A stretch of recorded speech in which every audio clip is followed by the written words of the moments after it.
Hi எல்லாத்துக்கும் வணக்கங்க. இன்றைக்கி நம்ம பார்க்க போகிறது பன்னீர் கிரேவி தான் பார்க்க போகிறோம். இது நார்மலாக நம்ம எல்லாமே ஃப்ரை பண்ணிவிட்டு மிக்சியில் அரைச்சி அப்படி செய்வோம்ல. இன்றைக்கி நான் அப்படி எதுவுமே பண்ண போகிறதில்ல. சட்டுன்னு ஒரு 5 நிமிஷம் கூட ஆகாது.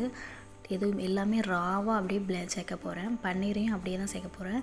மற்றபடி இந்த பொருள் எல்லாமே ஃப்ரை பண்ணாமல் அப்படியே செஞ்சு பார்க்க போகிறேன். நானும் இது ஃபஸ்ட் டைம் இப்போ தான் செய்கிறேன்.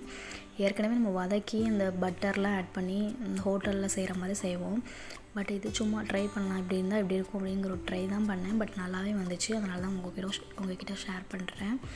எல்லாமே அப்படி பச்சையாக மிக்சியில் அரைச்சி நம்ம இந்த கார சட்னி சில நேரம் நம்ம வதக்காமல் செய்வோம்ல, அந்த மாதிரி தான் செய்ய போகிறோம். வாங்க எப்படி செய்யலான்னு பார்க்கலாம். அதுக்கு நான் பன்னீரை ஃபஸ்ட்டு குட்டி குட்டியாக க்யூபாக கட் பண்ணிக்கிறேன். அதுக்கப்புறம் தக்காளி எடுத்திருக்கேன். 2 பல்லாரிக்கு ஒரு தக்காளி கணக்கு எடுத்துக்கோங்க. ஒரு பச்சை மிளகா, குட்டி பல்லாரியை நான் 2 பல்லாரி எடுத்திருக்கேன். ஒரு தக்காளி, ஒரு பச்சை மிளகா.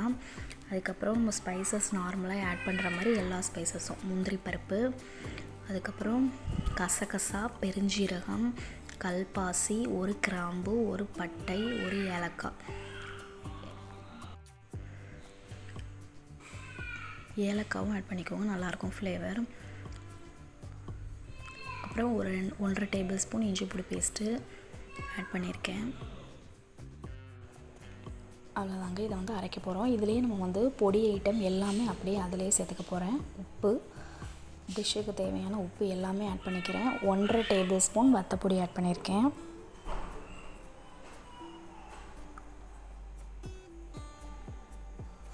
அப்புறம் ஃபுட் கலர் எதுவுமே நம்ம சேர்க்க போகிறதில்ல, அதனால் கொஞ்சோண்டி மஞ்சள் பொடி மட்டும் ஆட் பண்ணியிருக்கேன்.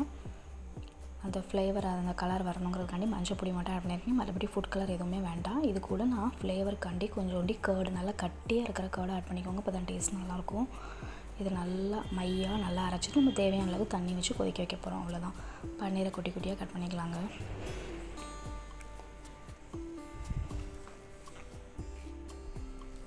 இந்த கன்சிஸ்டன்சியில் நம்ம தக்காளி சட்னிலாம் அரைப்போம்ல, அந்த மாதிரி அரைச்சிட்டு இதில் நான் 1 டேபிள் ஸ்பூன் நெய் மட்டும் ஆட் பண்ணிக்கிறேன். அந்த நெய் இதுக்கு ஒரு நல்ல ஃப்ளேவர் கொடுக்கும்.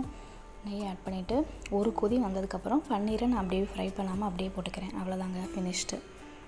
இது கூட நான் பட்டரோ இல்லை எதுவுமே ஆட் பண்ணல. அடுப்பு ஆஃப் பண்ணிவிட்டு அதே மாதிரி கொஞ்சோண்டி 1 டேபிள் ஸ்பூன் தயிர் மட்டும் ஆட் பண்ணிக்கிறேன்.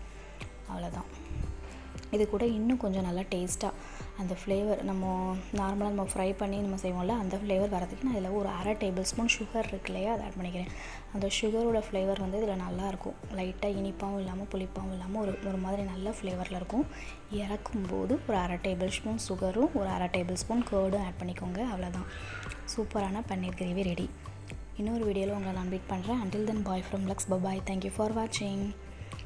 கண்டிப்பாக நல்லாயிருக்கும். மறக்காமல் ட்ரை பண்ணி பாருங்கள். என்னடா பச்சையாக இருக்குமே அப்படிலாம் நினைக்காதீங்க. ஒரு கொதி விட்டாலே நல்லா அந்த ஃப்ளேவர் நல்லா இறங்கிடும், நல்லாயிருக்கும். நம்ம வீட்டில் இருக்கிற பொருளை வச்சு, தயிர் எல்லார் வீட்லேயுமே இருக்கும், மற்றபடி ஸ்பைசஸ் அவ்வளோதான். மற்றபடி எக்ஸ்ட்ராலாம் எதுவுமே ஆட் பண்ணல. இருக்கிற பொருளை வச்சு டக்குன்னு ஒரு சிம்பிளாக கிரேவி, அதுவும் சட்டுன்னு ஒரு 5 நிமிஷத்தில் அவ்வளோத்தையும் கிரைண்ட் பண்ணி ஒரு கொதி விட்டு நம்ம இறக்க போகிறோம். That's all.